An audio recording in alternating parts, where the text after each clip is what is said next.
Hello, everyone, and welcome to our first stream of 2021 and the beginning of our new Fallout campaign, The Treasure of Vault 23. Through the next couple of months, our brave Wastelanders will make their way through the Commonwealth of Massachusetts in search of an unbelievable treasure.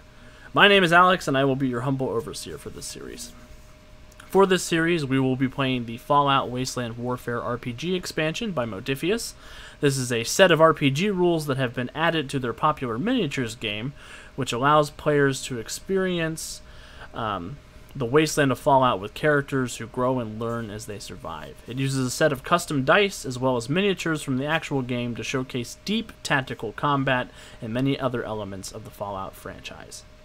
It also doesn't have any Roll20 support, so I've been super busy programming macros and screenshotting stuff for my PDF, and just generally making this campaign possible for both the players and all of you at home.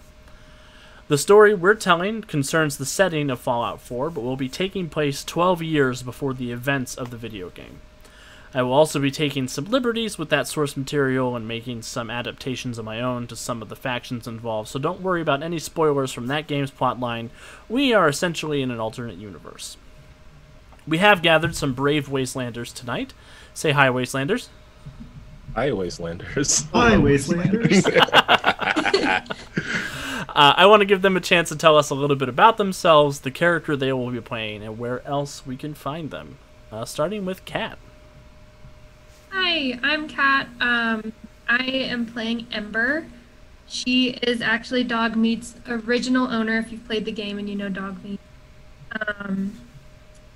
She is a very, very dirty, grungy, grumpy person. So I'm pretty channel that side of myself. As for me, I'm a Fallout lover. I've played almost every game. I think I've played Fallout for like 3 or 4 times. And other than that, yeah, I'm going to pass it to the next person. Yeah, that'll be Will, who is directly to Kat's right. Hey everybody, my name is Will. Super excited to be here. I'm going to be playing Oliver Praxton. He's very different from me as an individual, so I'm very excited to get to be something that I'm not for a little bit. I'll leave it at that for now. I love Fallout. I'm really excited to be sharing the story with you guys, and I hope everybody watching really enjoys. Awesome. How about Cal, underneath me? Oh, hi up there. I'm Calvin. I've been on here a few times already, and I am also on my own channel, a channel with my friends, the Win with Dice channel on YouTube. Today in the Fallout universe, which I'm not super familiar with, but looking forward to spending more time in. I'm playing Lee Kirby, who is a expert on pre-war history, in particular comic books, which he may or may not believe actually happened. I'm so excited for that. And if you guys haven't checked out Win with Dice yet, definitely go follow them, give them a subscribe over on YouTube, because they do some really, really great streams and some DM discussion stuff that I've really been enjoying. Thanks, man. And Brian, last but not least. Hey guys, I am Brian. I work with Alex here at USP. I've played now 100 hours of Fallout within the last couple of weeks just to do my homework. And I am playing Ajax, an up-and-coming, hopefully becoming affluent street pharmacist who's just trying to get by. He's an honest businessman. And an affluent street pharmacist. Street pharmacist is a great job title. Yeah, drug dealer has some negative connotations. Everybody gets all grumpy. Anyway, so yeah, without further ado, let's get started. I'm so excited. And just to show everybody at home what the players are looking at right now, I did come up with a big Diamond City backdrop. The sun rises over glittering green walls of Diamond City. Life begins to stir in the heart of this metropolis as people make their way out of the dozens of scrap huts which litter the former baseball stadium. Shops begin to open their doors, Brahmin moo contentedly in their pens. The city awakens as Diamond City radio crackles to life. Swingin' pre-war music hums over speakers across the city. The smell of cooking food dances with smoke, grease, and body odor as we join our heroes in the Great Green Jewel. Kat, Your character makes their way into town, loaded with supplies you foraged from the wild. Dogmeat walks excitedly at your side, stopping every now and then to sniff piles of refuse or to get pats from passers-by. You're making your way down to sell off some of the junk you've recovered and to see Greta before she heads off to school. Can you please go ahead and describe your character for me? So Ember is slim female of medium build. She has very greasy hair that's tied back a loose ponytail. She's wearing a Vault Tech uniform with some armored padding on top of her. She's very dirty. It looks like she does not shower as much as she probably should. She's very grungy. She's very... If you saw this person on the street, you would sort of avoid them. Or even think about giving them some, like... So that's her. Do you want me to describe what she's doing? Or... Yeah, please do. Yeah, you're making your way down into the Okay. city. Go ahead and take control.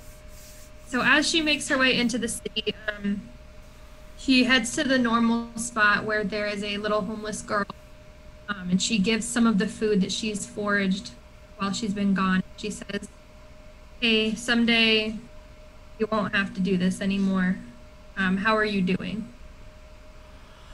I'm you know, it's been a hard couple of weeks, Ember. I'm glad to see you back. And she kind of looks up at you with these big, sort of sad eyes. I did start going to school though. There's a schoolhouse that's been taking care of me, and there's a nice teacher there who's been helping me.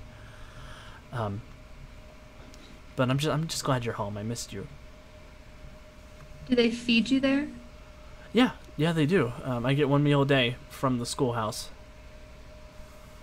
That's good to hear. I know that I'm not here as much as I should be. How's Dogmeat doing? Why don't you ask him? And I sort of like push him towards her.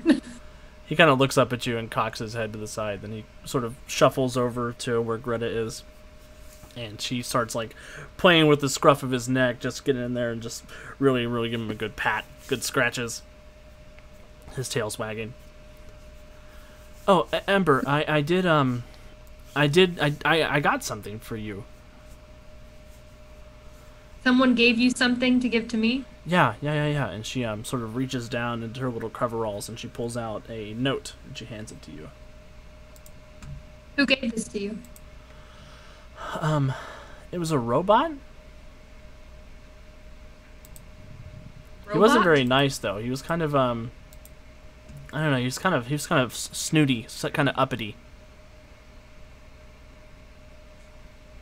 Did he hurt you? Did he do anything to you? No, he said make sure Ember Valley gets this message when she comes back to town.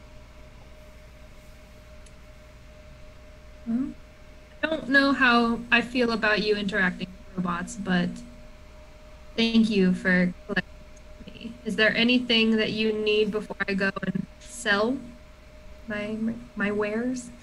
No, but please come back and see me after school. Absolutely. Have a good day at school. And yeah, she hands you this The letter. marketplace. You will see the letter in your journal whenever you're ready, Kat. But Okay. as you head off to go start selling your junk. After this scene with Ember, we pass through the busy market stalls of Diamond City, back through the alleys until we find a curious building. The Diamond City Science Center. A glorious name for what is essentially a metal scrap shack furnished with a microscope and a chem station. Inside, there are a number of scientists.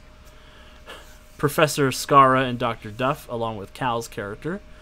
The three of you are hard at work studying the remains of a particularly nasty-looking bloatfly. Its chitinous exoskeleton is covered in a thick black slime, and its massive eyes are blood red. Cal, you've got a book open in front of you titled The Modern American Pest and You. It's a pre-war exterminator's guide talking about a number of old-world vermin, and nothing in this book has been as big as this bloatfly. Can you please describe your character for me, Cal? Okay, so my character is a young man of a slim, lanky build by the name of Lee Kirby, who I guess you would see he would be reading this book behind like very thick, foggy, scratched up glasses. As you can see his clothing is very like patched up, not super well put together, but there was like minimal effort made to not have to scrounge up new clothes. Most noticeably, I guess, on him or nearby, he would have like this very large bag, which has sort of like this spaceman figure printed on the side. The bag, even laying on the ground, it would be noticeably like, obviously has like a ton of stuff in there. It's probably very heavy. I imagine right now, if he's trying to read something, it's just like on the ground next to him as he's like carefully flipping through this very old book. And Dr. Duff kind of looks at you. She's also got goggles on. They're not glasses like yours, but she's got these goggles that have a couple different glass settings in front of them. She's looking very astutely at the bloatfly on the table. And she says, "What do you think, Dr. Lee? Have you seen anything like this before?" So it's not like familiar to anything in the book, right? So Nope. As he's flipping through this actual textbook, he's going to say, "Well, it doesn't look like anything I'm seeing in here, but it does remind me of something from... Hang on, I have something for this." As he goes like fishing into his bag and then pulls out this like very worn looking old comic book. And then he's like, "Ah, I knew it. Issue 37, The Unstoppables Return to the Oxyron Galaxy. Look, right here. It's the exact same thing." She comes over and she looks over your shoulder, and she is looking with the exact same enthusiasm and excitement as you. She's like, "Oh, I've never even seen this book before. Is it peer-reviewed?" Well, it certainly was reviewed by me, and... Well, well, if you review it, then it will have been peer-reviewed, because you are my peer. Oh, you're not the original author of this piece? No, this was more of a research thing. I just found it. And she kind of comes over. She's looking through the pages.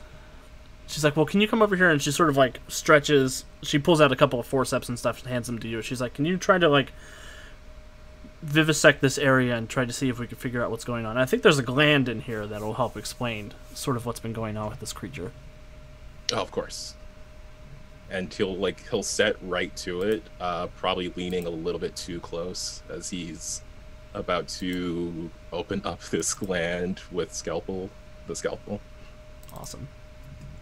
And I imagine at some point, either he'll be very lucky or it'll explode in his face. I'm not sure how this will go. I would like you to roll a know-how science check. Cool. So that's going to be a skill dice and a damage dice, because you have training in know-how science. Sweet. Skill dice. And a damage dice. So I've got an extra impact on the damage die. I got a 4 on the skill die, and I have to roll under my skill, right? Yep, under your intelligence, which is an 8. So yeah. Or sorry, your intelligence or lower. But yeah, with a 4, you do get a success, and that impact makes it a much better than normal success. So yeah, you're almost masterfully dissecting this bloatfly. Very much something that you would have seen the Silver Shroud do, or one of his buddies who was helping him with this technology stuff. And you slice through the sort of black chitinous exoskeleton, and it pops open with this sickening, and you see this sort of almost green visible gas emerging out of the body of this insect. Is there any like effect as it pops out? Like Lee would immediately like lean back because he's smart enough to know don't breathe in gases that you don't know. Yes. So good thinking. You do hear the Geiger counter on the chem station start to tick as you look down at this bloatfly corpse. It does appear to be this gas appears to be radioactive in some capacity. With your 4 and your extra impact on your science, you do also notice that the gland in there appears to be diseased. You're not sure exactly what kind of disease it is, but it is not normal to regular bloatflies. Like it's not like the result of radiation or something. It's just something This is different. independent of the radiation. Yep. You know the radiation's what creates bloat flies, or created bloat flies, but this disease appears to be something else. You're not sure exactly what. Is it possible to get like a sample of some kind? Oh yeah. Yeah. Okay, then he'll set to doing that and like just make whatever notes he can. Perfect. So yeah, you open it up, you begin taking notes, you're collecting the sample and stuff. It takes you a little while. After you guys sort of wrap up with the bloatfly corpse, Dr. Duff kind of looks at you. She says, "Oh, I completely forgot. Lee, there is a robot stopped by to see you today, and he dropped off a letter." Interesting. Yeah, is the letter is still sealed? It is still sealed. So he'll find someplace private to read it. Awesome. He doesn't get a lot of mail, so he wants to enjoy the experience on his own. That's perfect. So after you, as you're sort of going off to read the letter, we pass back out into the city. And you should also have the letter in your journal now at this point. And I'm sorry, I completely forgot to put Lee up on the screen while we were doing Lee's scene. So just a couple minutes, audience. Here's Lee up here on the screen. I mean, Calvin did a wonderful job describing Here I it. am. So, as Lee is conducting his science experiment, we float back through the city until we arrive in the marketplace to the offices of Dr. Sun, Diamond City's chief physician. His corner of the market is characterized by a red canvas canopy over a slab of gray concrete. There are a couple of metal shelving units around, as well as a privacy screen with a cot and a desk in the back. Dr. Sun is a tall, imperious man with dark hair and scrutinizing eyes. He adjusts his stethoscope as he addresses Brian's character. "Ajax, I need you to gather some supplies from the bins in the back. We need more Stimpaks, Radaway, and Medex to put on display for today's customers. When you're done stocking the shelves, do intake on our first patient and send her back." He sits down at the desk and grabs a clipboard. "Brian, can you please describe your character for me?" Yeah, Ajax is a younger looking guy, a little sleazy. Definitely would give you figure guns and mean it. He's trying to appear like he knows more than he does, but he's just doing whatever he can. Well, yeah, whatever you say, Dr. Sun. Excellent. Where is the back door? Yeah, as you're looking around, you do see there is sort of a back area back behind the canopy that does have sort of locked containers that contain all of the dice, all of the bins, and the drugs. I'll go ahead and get my janitor key and open it up and grab as many things as I remember. Awesome. Yeah, go ahead and describe as you're going through everything here. Well, as I look at the top shelf, I know these are Stimpaks. I know some of the raw materials are here at the bottom. But unfortunately, Dr. Sun doesn't label all his stuff, so half the time I'm left guessing. So I pick up all the crap up on the top shelf, and I just start putting it out for display, making sure Dr. Sun doesn't see that I'm not sure what exactly I'm putting up. Awesome. Yeah, he's sort of in the back taking notes, so he's not really paying that much attention to you. You do see, as you're stocking the shelves, there's an older woman sort of standing out waiting to come in to see Dr. Sun. And as she's watching you stock the shelves, you notice she is visibly just like Karening all over the place. She's sort of like tapping her toes. She's looking at her watch. She's heavily sighing every time she makes eye contact with you. Oh, thank you so much for the subscription, Aaron. We really, really appreciate it. Thanks, Aaron. Oh, that's another junkie coming in. Must be our 10 o'clock. Hello, Miss Smith? Yes, that's right. Kathy Okay, Smith. good. And she Kathy. comes up to you. "I need to see the doctor right away." Doesn't everybody? How about we just take a second and go over what's going on? "Are you a doctor?" I'm more of a doctor assistant, and doctor assistants tend to write more than they do. So, what can the good doctor help you with today? She just rolls her eyes so hard you hear her skull crack. And she looks over at you. She says, well, what's going on is I need somewhere private to talk to the doctor. Because we're just out here in the muddy street, and I'm talking to some unpaid intern. Okay, I'll kind of like scoot over and pull the raggedy curtain so people can't see us in the street, but our lower halves are still exposed.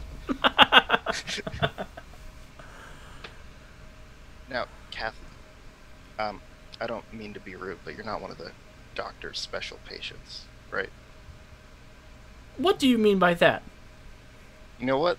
That says it all. I'll get the doctor right now, so I'll go ahead and walk over to Dr. Sun. Ajax, did you get those shelves stocked? Yeah. They're good to go. Hey, there's a lady who really wants to see you. Have you done her intake form? Yes.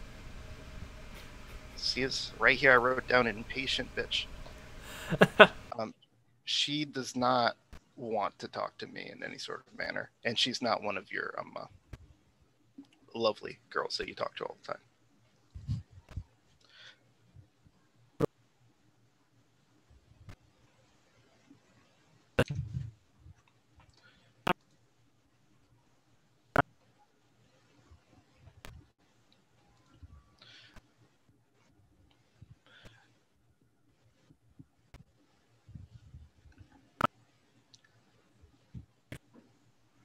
Sorry, Doc, I got some chem in my ears. Can you repeat that?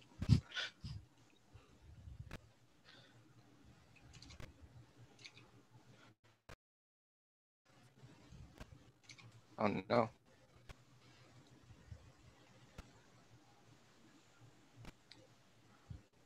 Hey, son, you'd tell me if you were a synth, right?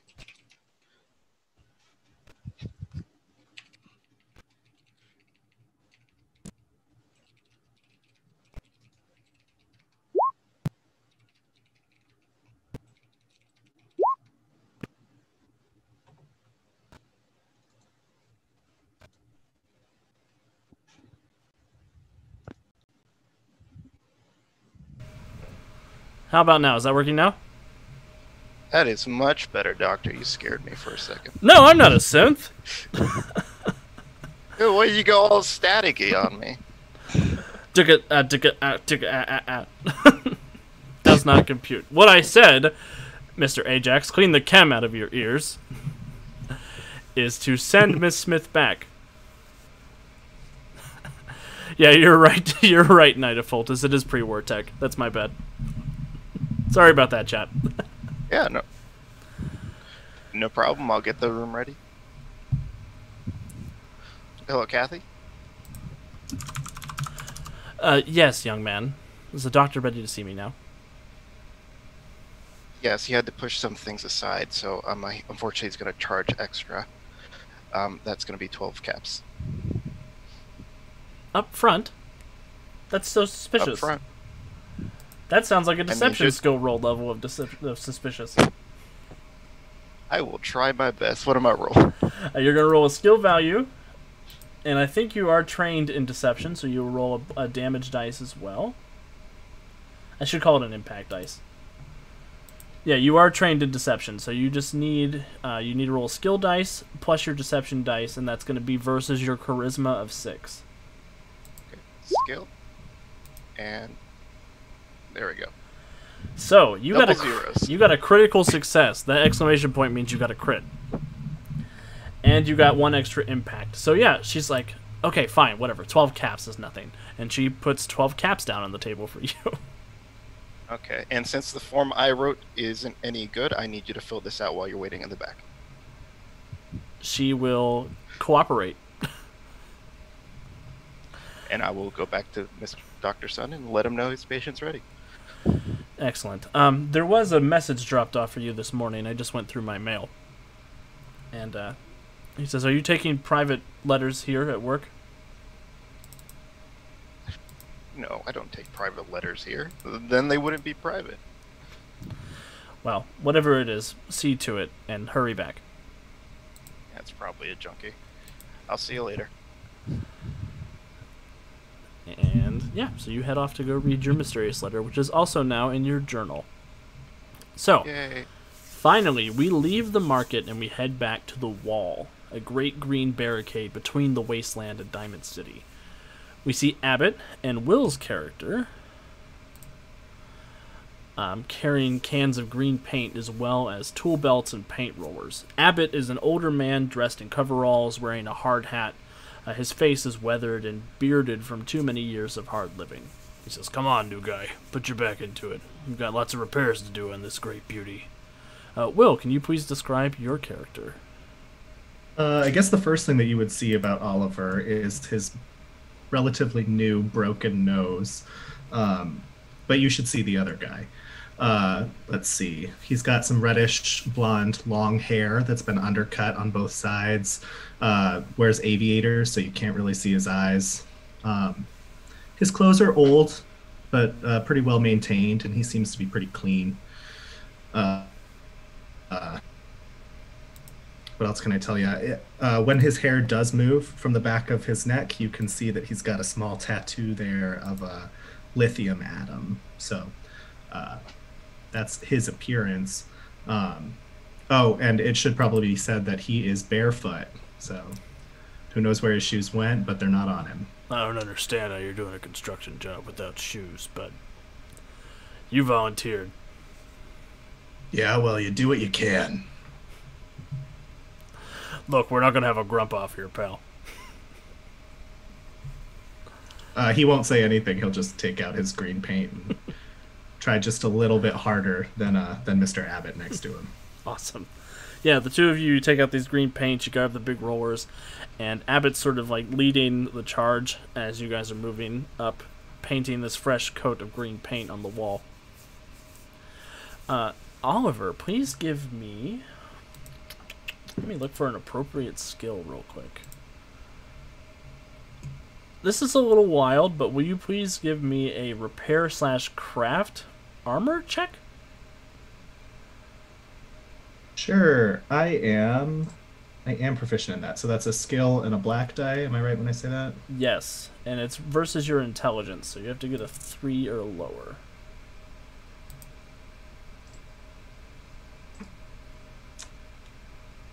So I did not. I got an 8 with a bottle cap. Awesome. So with an 8, as you're sort of painting along, you're a little more interested in competing with Abbott than you are with doing a good job. And you do get to the end of your row first, but Abbott comes along behind you. He's like, "Oh man, son, I don't know if you need to pull those glasses down off the top of your forehead and put them on your eyes, but this is not satisfactory work." Without saying anything, he will lift his aviators up over, and you will see the left kind of side of his face here has a big blemish of really light skin. And while his right eye is like a nice hazel color, the left eye is let's say like almost a bright yellow. Oh, good God Almighty! What happened to you, son? I'm not really willing to talk to you about that right now. That's fair. I've not been a very warm or approachable sort of person. And he'll turn and accidentally flick some green paint on Abbott as he goes to do some more work. Hey, new guy, Oliver. I did get a message from you for you this morning. And he sort of reached. I didn't open it; it's sealed. And he hands it off to you. He hands you a letter. Sure, I'll just walk away and unseal it and read it. Perfect. So now that everybody has the letter, I'll go ahead or if somebody wants to volunteer to read what it says, well, we can have that happen. Fun fact: everybody has the same letter.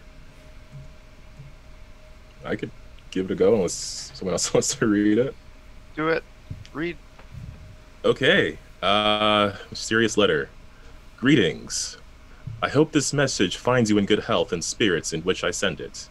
You have frequented our fair city for some time, and I must confess you have captured my attention in ways that few have ever. I am reaching out to you with a job offer and an opportunity to make your mark on history and the Commonwealth. The most pressing job I would like to hire you for pays 600 caps, but there is potential for significantly more wealth if you have the industriousness and temerity to see my endeavor through. Please join me for a luncheon at the Colonial Taphouse at noon today, and we will discuss your future. All the best, Myrtle Chambers. Awesome. So yeah, what does each of you want to do while you have a little bit of time after reading that letter? I'll go back around to Kat. So the first half of the letter leaves Ember a little bit skeptical, but then when she sees luncheon, like, okay, I'm gonna go eat. Free food. So she makes her way around, sells all of her junk, and then she heads over to where the location is. You two make 35 caps from selling your junk today. Fancy. What about Cal? What do you get up to? Well, I was wondering, would I recognize this name at all? You are a citizen of Diamond City. Let me check your character sheet real quick. Cool. Go ahead and make a know-how local check. So, Okay. you have a special ability being a researcher. You do not suffer the unskilled penalty for any know-how check. So even though you're not trained in know-how local, you still get to roll your regular skill check without the -4 penalty. Okay. Skill dice. That is an exclamation point, which is a crit, I believe. That is true. And thank you so much for following, La Femme Emily. Good to see you. I hope you're having a wonderful night. With a critical check, yeah. You definitely know who Myrtle Chambers is. She's sort of this eccentric old rich woman who lives up in the upper stands. The upper stands is sort of where the wealthy upper class of Diamond City lives. It's a lot of the old press boxes and a lot of that stuff back in the, all that stuff back when it used to be Fenway Park in the pre-war times. It was where all the rich people watched the baseball games. Myrtle Chambers has a reputation for being sort of an eccentric old adventurer. Ooh. So, with that in mind, Lee is all over this potential job. He might even try to make himself look slightly less scruffy, which basically amounts to just like wiping his glasses on his jacket, which probably makes both of them dirtier. Oh, that hits too close to home. I know how that feels. Yeah, so you take a little bit of time to spruce yourself up. Are you changing your clothes at all, or just cleaning yourself up a little bit? Yeah, I don't imagine he has like a change of clothes, so he'll wear what he normally wears. I mean, if he was wearing like a lab coat or something, he won't bring that. But otherwise, just his usual clothes, maybe straightened out a bit. Perfect. What about Ajax? What do you get up to in sort of the intermediate time between now and lunch?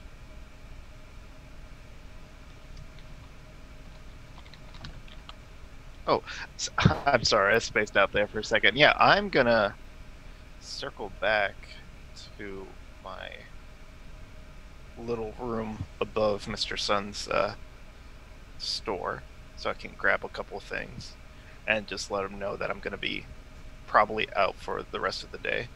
I have a lunch date. What do you mean you have a lunch date? I don't know, but it looks like she's buying. Well, you can leave early today, but you'll have to work later tomorrow. That's fine, that's fine. Do you need me to push anything? It looks like an upper crust person.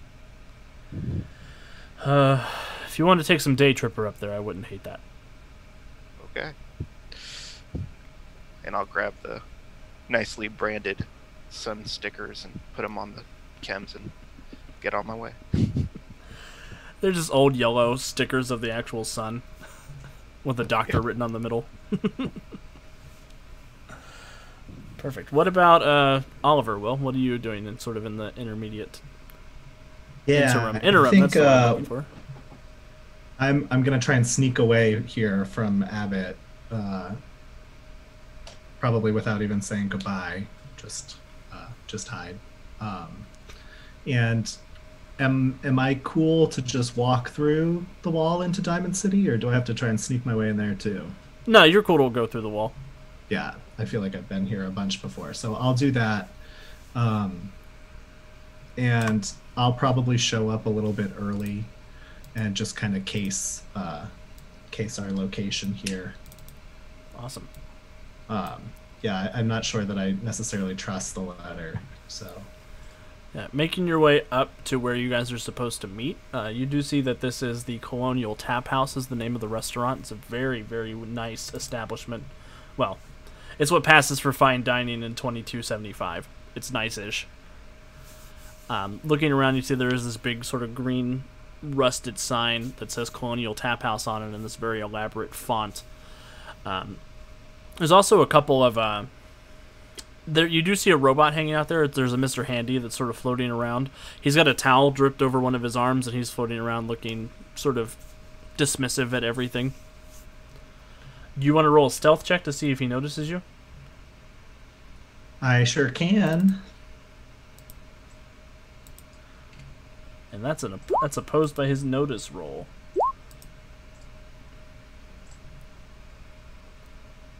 So I got a 4 minus 1. So you got a 3. So I have a 3, and I also have the moving silently expertise, if that helps me. So that would add 2 to your agility for this stealth check. Oh, okay. Yeah, so I definitely make it. Yeah. You make it, but I rolled a 1 on my opposed check. Okay. So you're sort of sneaking around, and you hear a voice with a nice, prim, proper British accent that I can't replicate say to you, "Excuse me, sir, what do you think you're doing lurking around our establishment?" Oh, I just seem to I dropped a few caps around here, and I can't seem to find them. Would you have happened to seen anything? I don't believe you have 2 caps to rub between each other. I will be offended, and I will take out 5 caps and just wave them in front of his face. Oh, jolly good for you then. 5 whole caps. Well, I mean, I'm not great at math, but 5 is more than 2. Well, even if you had those other 2 caps, that's 7 caps if you're not good at math. And that's not enough to buy anything here at the Colonial Taphouse, so be on your way with you, vagabond. Oh, I'm not paying for anything. And I will go towards my letter, and as I pull it out, he'll see that I also have a dagger hanging kind of from a harness right here. I'll be sure to let him see that as I bring out the letter and show that my friend Myrtle is paying for lunch. He raises an arm that has a pincher on it, and then he raises his arm that's got the buzzsaw on it, just so you see the buzzsaw in front of your face, and he grabs the letter away from you. He's like, "If we're measuring blades, sir, you have brought a very small blade to this fight." Then he'll sort of manipulate the letter and pull it open. Huh.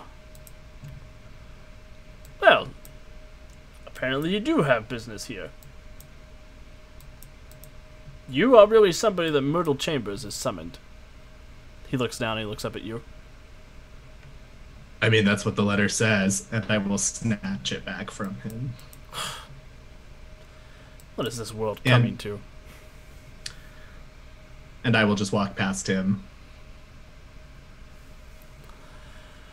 It's around that time that the rest of you sort of arrive by the power of comic book convenience.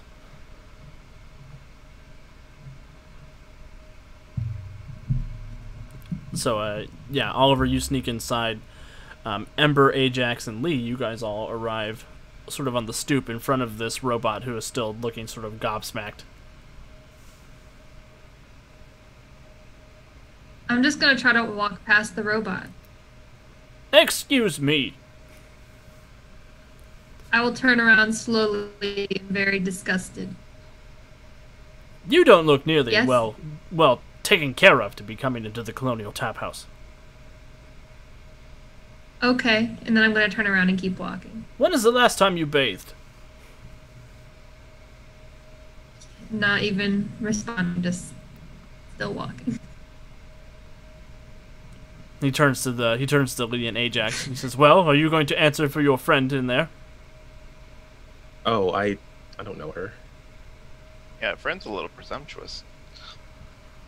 But I do have a dinner date, Garçon, and I will show him the letter. What is the meaning of this? What about you, young man? Do you have one too? And he sort of focuses one eyeball on Lee, and he's got one eye looking at one eye right at Ajax, and the other eye is still watching Ember walk away. I do, in fact, have a letter. It's right here. It's from Miss Chambers. Preposterous! And he grabs both your guys' letters with his pincher hand. I'm going to have a word with Myrtle Chambers. She's about to have her membership revoked. Well, while in the meantime, we're her guests, so can you seat us away from the scary little super mutant and her dog? There are no super mutants here. What do you presume? And he sort of grumbles and turns around and leads you guys onto where Myrtle is. I wonder if the dog got a letter too. And yeah, it's written Kibble and Bits. Kibble and Bits. Is Kibble the super mutant or Bits the super mutant? Kibble is the language, Bit is the grammar. So, you guys make your way into the Colonial Taphouse, and it's built into what used to be a private box when Diamond City was the baseball stadium. It has a view of the whole city below, with tables set along the window looking out. The citizens up here cast disgusted looks at each of you, as Wellingham the robot leads you to a table at the back of the room. There you see an older woman with a dazzling smile and thick gray hair. She's wearing a brown bomber jacket with a white blouse underneath, long tan pants, and knee-high boots. She has a royal blue scarf that hangs freely from her neck. Well, I thought you seemed imposing individually. Together, you could take on the whole wasteland. Thank you for escorting my guests to their spot, Wellingham. That will be all. And the robot sort of blusters. But, madam, I must discuss with you the quality of the clientele that is expected here at the Colonial Taphouse. That'll be all, Bellingham. That will be all. And he goes off just saying a whole string of rich people profanities. Which are not real profanities. And Myrtle sort of takes all of you in for a second. And she says, well, I imagine you have some questions. Please, sit down, all of you. What will you be eating today? That is a good question. How much is everything here? It is on my tab, darling. Oh, okay. I'm ordering the most expensive thing I can find on the menu. Same. There's a 20-ounce Brahmin steak with mute fruit reduction Ooh. and potato soup. Get that sizzle. Lee is going to be polite and get the second most expensive thing. Oh. Actually, I'm ordering 2 of them. One for me, one for dog meat. Ooh, wow. Oh, I forgot dog meat was here. Yeah, he's just sitting at the table next to Ember. This beautiful German Shepherd. Calvin will only order a glass of water, and he will not sit down. And Myrtle looks up at you, Oliver. She says, I understand your suspicions, young man, but please, join us. Eat. Break bread. And then we will discuss the job ahead of us. He will reluctantly sit. And she will order the food for everybody. She'll order up drinks if anybody wants drinks. Yes, please. And she sort of takes all of you guys in, and she's making polite conversation while you guys are eating, just about a couple of, just about the day, about Diamond City, asking some questions about you guys, which I'm sure, this being a weird old lady, you're not really talking too much to her. And she says, well, the reason I've called all of you here, I have an exciting proposition for you. What do you know about Vault 23? I would imagine very little. It's a vault. 23rd one. Could I roll? 23rd one. Could I roll a know-how check? Yes, you can roll a know-how pre-war history check. So since it's a pre-war check and that's your specialty, you get a +2 to your skill value. So your intelligence is a 10 for this roll. Cool, and I also get the impact die. Yes, that's correct. Gonna know so much things. So that's a crit on the impact die, and a single. I don't know how this applies to a skill check though. So it's a resistance reduction. So if this was something that was like an opposed check, it makes it easier for you to succeed. It doesn't have anything to do with what we're doing right now, but you got a critical success, so you know all about Vault 23. You know more than the regular people do. You know that Vault 23 is supposed to be this mythical, fabled, missing vault that nobody has been able to uncover in all of the centuries since the fall of society. You know about a few other vaults in the area. You know about Vault 81. You know about Vault 111. Sort of a bunch of the different vaults in here. But Vault 23 is said to be where they hid all of Boston's pre-war wealth. There's all kinds of rumors about what is in that treasure. Supposedly, there's a miracle cure for radiation mutation. There's, mint condition Unstoppables comics. There's secrets of what caused World War III. There's a seed vault of all the original seeds of, pre-war fauna and flora. There's a zoo full of non-irradiated animals.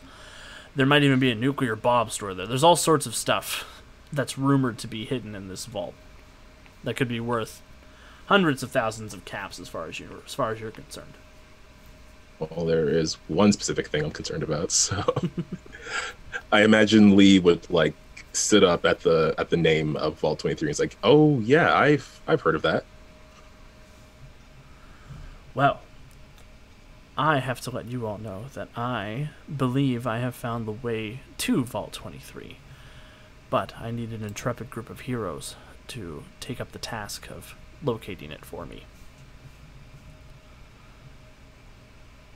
What's in it for us? Well, firstly, there is the first part of the job, which is part of what I need to get into Vault 23 is a Pip-Boy that has been hidden in the Vault-Tec regional headquarters near here. If all you want to do is acquire that Pip-Boy and bring it back to me, I will pay you 300 caps up front and 300 more upon the delivery of the Pip-Boy.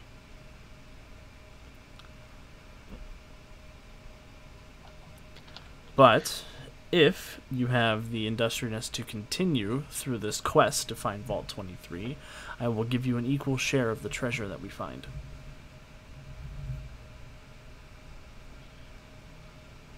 Well, do we get to pick which parts of the treasure? Because I would think benefactor would get first pick there, buddy. Right, of course. There's only one thing that Seems I a little want soured from at the that. vault. And I assure you, Mr. Kirby, you and I are not after the same thing. Okay, so you're not after the important stuff then. I suppose not. Wait, Kirby, what are you after? Because if it's the most valuable thing, I might want it. He's once you've asked him that, he's going to adjust his glasses so that the light glints off them, and he's going to say, "The most valuable object in the world, a mint copy of the very final issue of the Unstoppables, the one that never made it to print, but they wrote it and they made it, but it never got distributed. It's supposedly Vault 23 is the only place it could be." I'm a Montana James fan. You can have your comic book. Oh, Montana sure. James. The poor man's Silver Shroud. I mean, it sounds good to me. That's more than I earn in 6 months? Doing part-time at Dr. Sun's. Are you some kind of medic? Yeah, a roaming medic. Can we assume that Myrtle told us what was in 23, or that Lee might have mentioned it all to us? I don't know that I have the intelligence to know. Yes. Yeah, that is a fair assumption that sort of throughout this conversation, Myrtle has either told you what's rumored to be in it, or Lee blurted out some stuff. Like offhand. Yeah, it's just a nuke, whatever. It's just a nuke. Who needs a nuke? Yeah. What did a nuke ever do to anybody ever? What is it good for? Absolutely nothing. Say it again.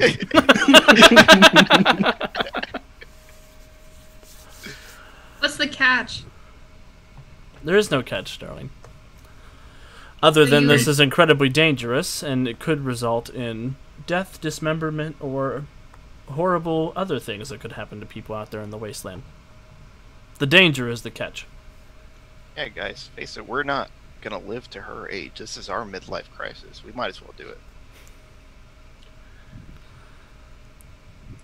Are you going to be coming with us, Miss Myrtle? No, my adventuring days are behind me. I will be coordinating your efforts from here.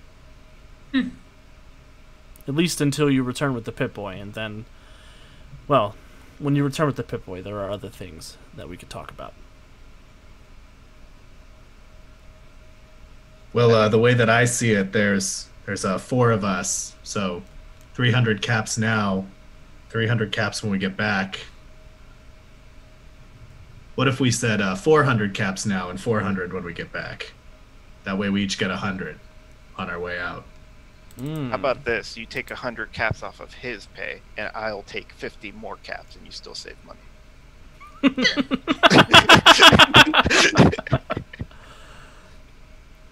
She says, well, I am asking you to risk much. I think that's perfectly fair. 400 caps before, 400 caps when you get back. That's 100 each. Nice.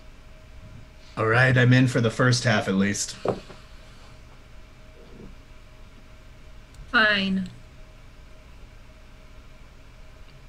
Are you You guys had like me at twins? comic books. Excellent. I'm so excited to hear that from all of you. Thank you for indulging an old woman. And you guys finish your dinner, or finish your lunch. And Ember, as you and the rest of the group are sort of getting up to leave, Myrtle will sort of reach out to you, and she says, I did have the chef prepare something for your little friend in the city as well, if you want to drop it off to her on the way out.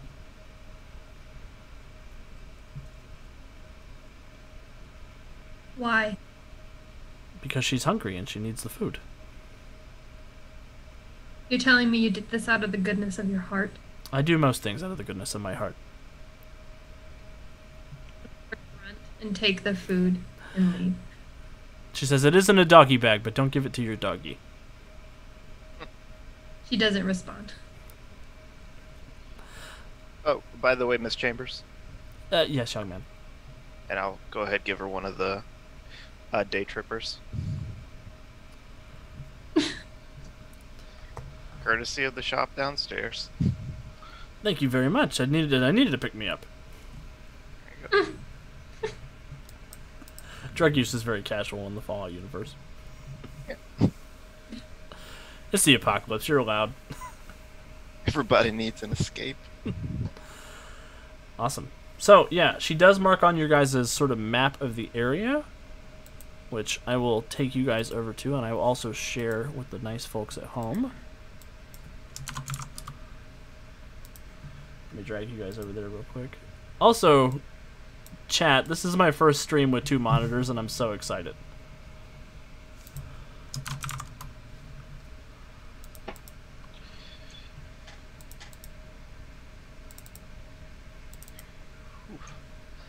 That is a whole lot of Boston. Yeah, so she does mark, you guys have Diamond City, where you guys are now, and the Vault-Tec regional headquarters is just a short walk away. It takes about an hour to get there from Diamond City. That's right, Knight of Poultice. The quest has been added to your quest log. Everybody look down at your little quest marker bar at the bottom. We'll head that way.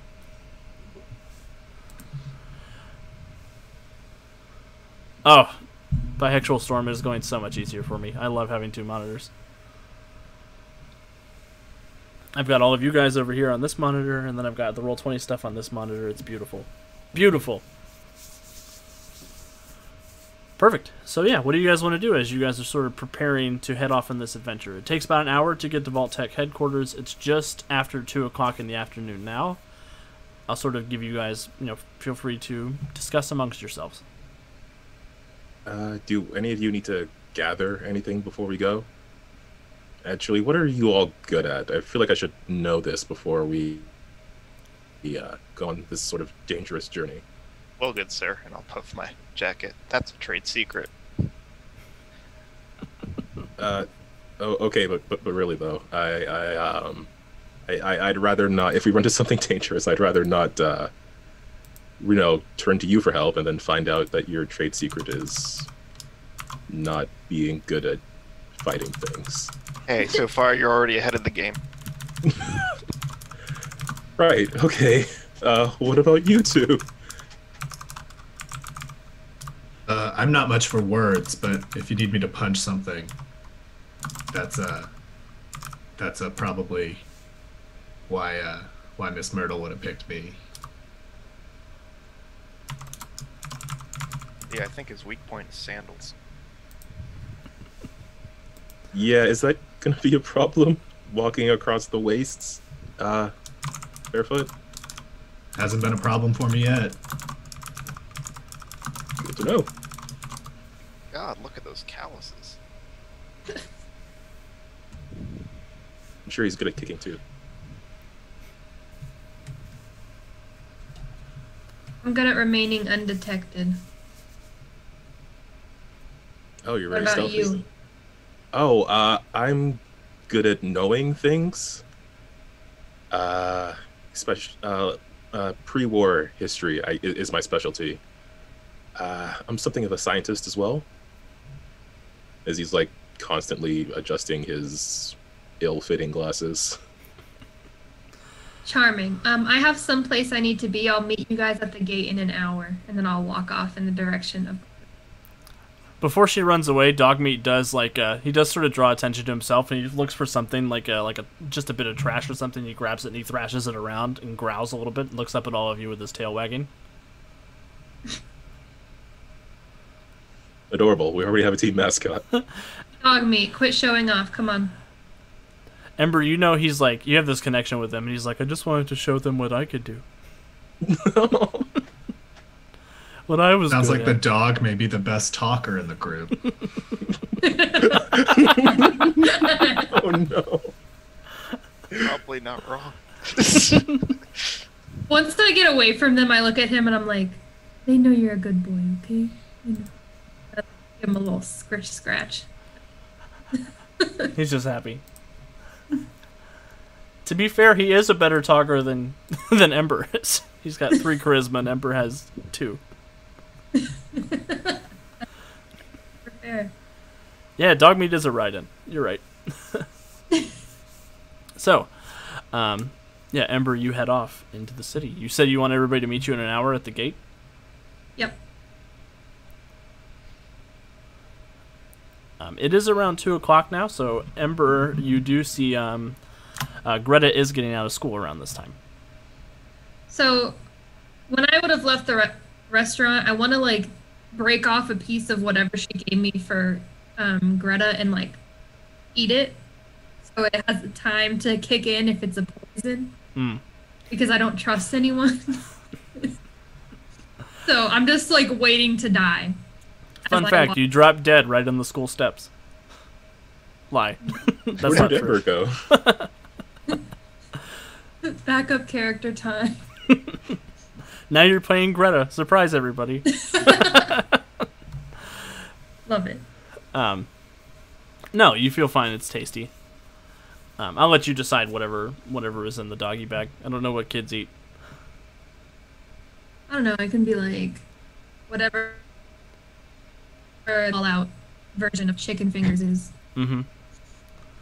So crispy squirrel bits or something. Yeah, I think crispy squirrel bits are the closest thing to chicken fingers. Yeah. Mole So it rat can be toes. that with some like other stuff just thrown in there. Awesome. Yeah, she sees the bag. She runs up to you. She says, Ember, Ember, you're still here. I'm so excited. Yeah, I have to go on an adventure, but I came to give you this before I leave. When you say you have to go on an adventure, she kind of looks up at you with a cocked eyebrow. She's like, an adventure? I didn't know you went on adventures. Yeah, well, I can't think of anything else to call this, but I have to go get something for some lady. Well, be safe, okay? Yeah. You be good. You stay out of trouble and don't talk to any more robots. Yes, ma'am. What I'll if they, sorta like- even if they ask for you? Especially if they ask for me, actually. Okay. I'll like ruffle her hair and just walk back off to the gate. Awesome. Is anybody else making any preparations before you guys take off? Boys want to pick me up real quick or stock up on some mentionables before we go? I have to go make sure I have everything I need, but if you want to, bring something when we get there. Sure. I'll show you my job, you show me yours. Come on, I'll get you a company discount. Brian, I did add your chems to your character handout. They should be in the description underneath the big picture. You coming, Nike? Yeah, I'll tag along, I guess. Did you call him Nike? Yeah.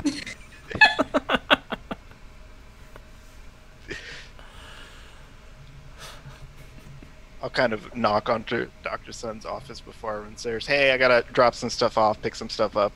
I'm gonna be out for a little bit. Won't be in the city. These guys might want to buy something. Just let them use the company discount. You said you'd work extra tomorrow. What do you mean you won't be? Will you be back tomorrow? I hope so. Fine. And I'll give them the customary 10% discount. Oh, it's much better than my discount. Buy one, get another for the same price. Everybody likes a sale. Okay, I'm gonna stash 150 of my caps in my little Vault Boy piggy bank in my room. It's like a bobblehead piggy bank. It's got a Vault Boy on the front of it, and it's got like a sack that is attached to it that you put caps into. And then I will lock my room door because I'm not silly. Awesome. So yeah, I guess the question is anyone buying chems with Brian's discount? Let's see what's on the list here. I don't know. I'll get a MedX because I have 300 caps on me now. Do you want a Medix or a Stim Pack? Oh, Stim Pack is the one. It's been a while. No worries. That's why I like to ask. So yeah, Stim Packs are usually 80 caps. They'll be 72 with the 10% discount. Yep, I'll grab one of those. Would I have my gear on me already? Well, I mean, just like the revolver, I guess. If you keep it in your bag, I'll say yeah, but I won't make you make a scene to go and grab it. You can just have it with you. Probably keeps it in his bag. Yeah, it's okay to be strapped in the Fallout universe. Everybody is. Okay, then definitely keeps it in his bag. Yeah, it's still the apocalypse. Like, I mean, you guys do see a couple of the Minutemen walking around with their laser muskets and stuff, and there is the Diamond City Security, who were the old Empire outfits that have been modified a little bit to be more like armor. Oh, before I forget, Alex, I'm gonna take my medicine. Stop this nosebleed. Good choice. While Lee is talking to the good doctor here and nobody else is looking, I'm going to try and swipe one of those stim packs. Bold choice. All right, so it'll be an opposed stealth check. Opposed by Dr. Sun.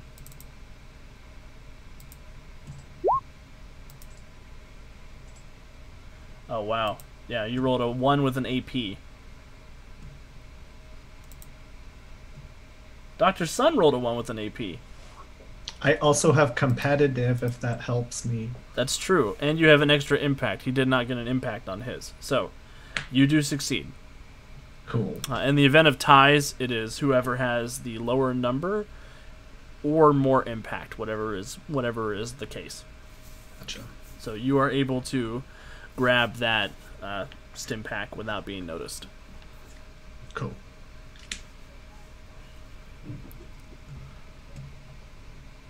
Awesome.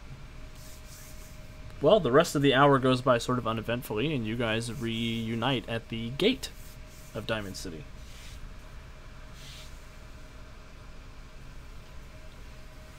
And it's your guys' adventure. Go how the wind takes you. Okay. Lee is all excited to be part of a team of adventurers. He's been trying to come up with a name for it, but hasn't thought of one that he wants to say out loud yet. The Semi-Stoppables. Yeah, he'll see how stoppable they are as they go on. Good choice. Well, Ember, why don't you go ahead and take point?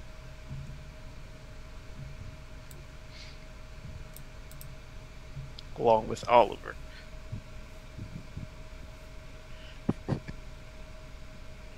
I like this idea.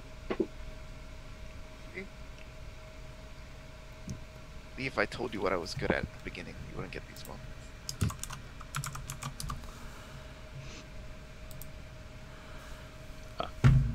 So Ember and Ember and Oliver are leading the way. Is that the consensus? It's up to them. I mean, they're Lee not supports the responding. They're idea. just kind of walking away from us as we're just getting farther. Oh, Cat, I Okay. can't hear you. I think they agreed then. I'm trying to be like sort of sneaky as I like make my distance from them, so that if there is anything path, I can see it before it would attack us. Awesome. So, yeah, I guess give me just a general sense of what your guys' marching order is, how far apart from each other you guys are as you're making your way, and how quiet you're trying to be.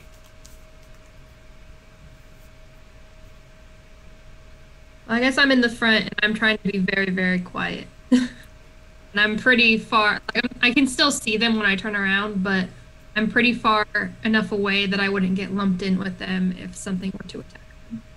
Okay.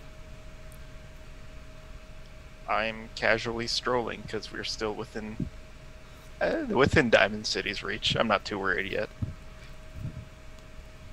Yeah, once we get like out of sight of the city, then Lee will try to move a bit more cautiously. Probably not very effectively, but he will try to be a bit more aware. Awesome.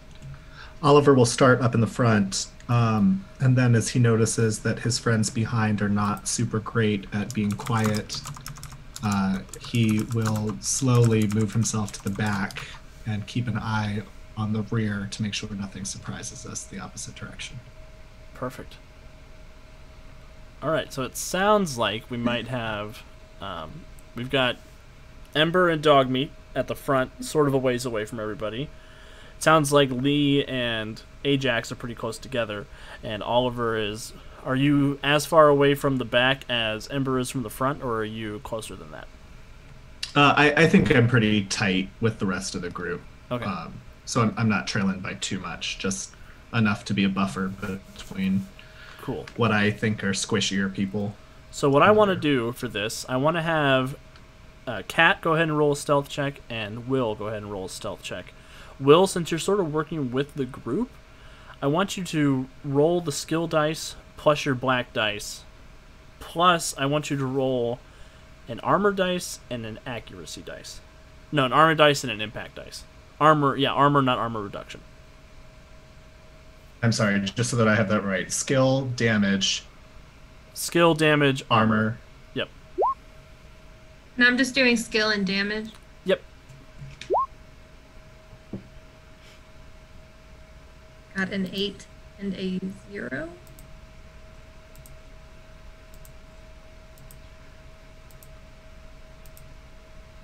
I got an 8, 2, bottle caps, and a 2 for the armor.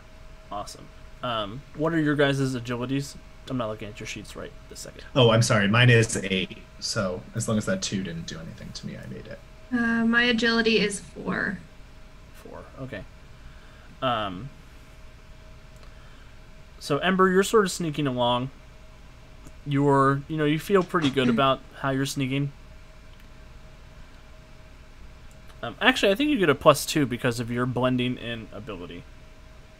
So you have a 6 is what you need. Oh, that sounds right. That's still not 8 or lower, but it is not as bad as what it could be. Okay.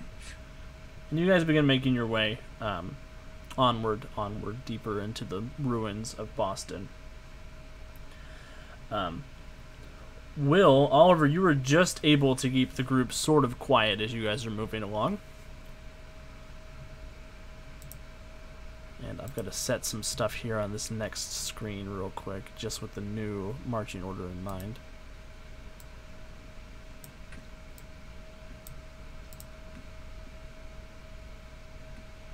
That doesn't sound good.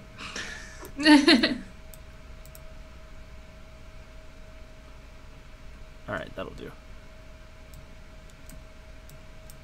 Perfect. Okay, cool. So, as you guys are sort of making your way, you come deeper and deeper into Boston itself.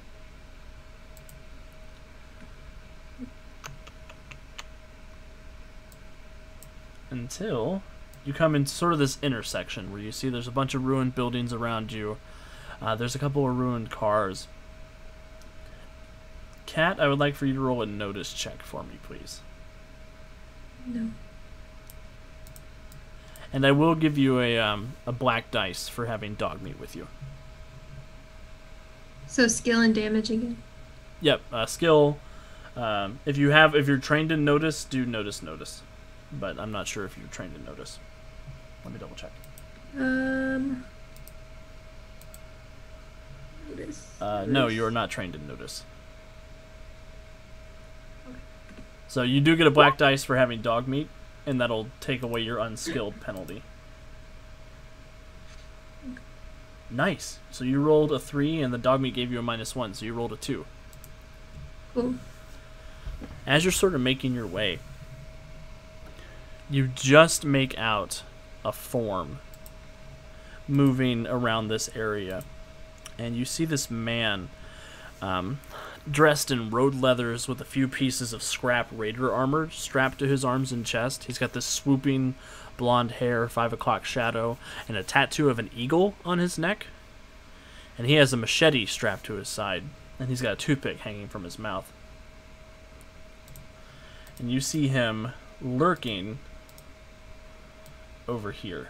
Oh, shoot, I should move you guys over to this page. And for the people at home, I'm also going to move you over to this page.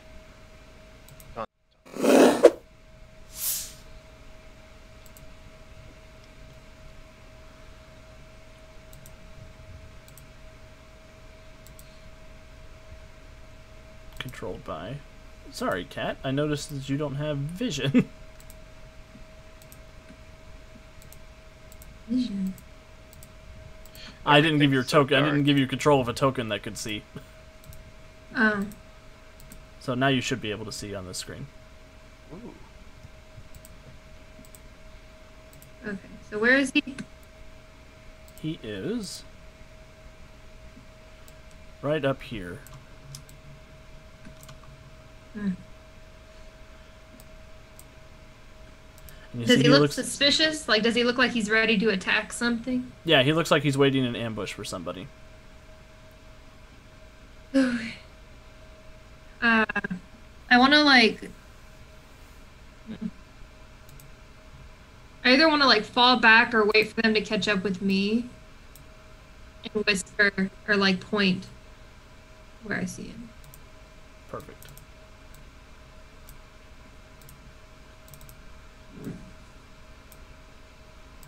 And the other group, you guys did succeed on your stealth check, so they don't see you either. Oh, nice. Oh, cool. So yeah, what's going to happen now is we're going to start our first combat in this system. But before we do that, I think this is a great place to take just a quick little break, just to get up, stretch, grab a glass of water, go to the bathroom if you have to, and watch the ads on our carousel. We will be back in just a couple minutes, everybody. See you soon. Groovy.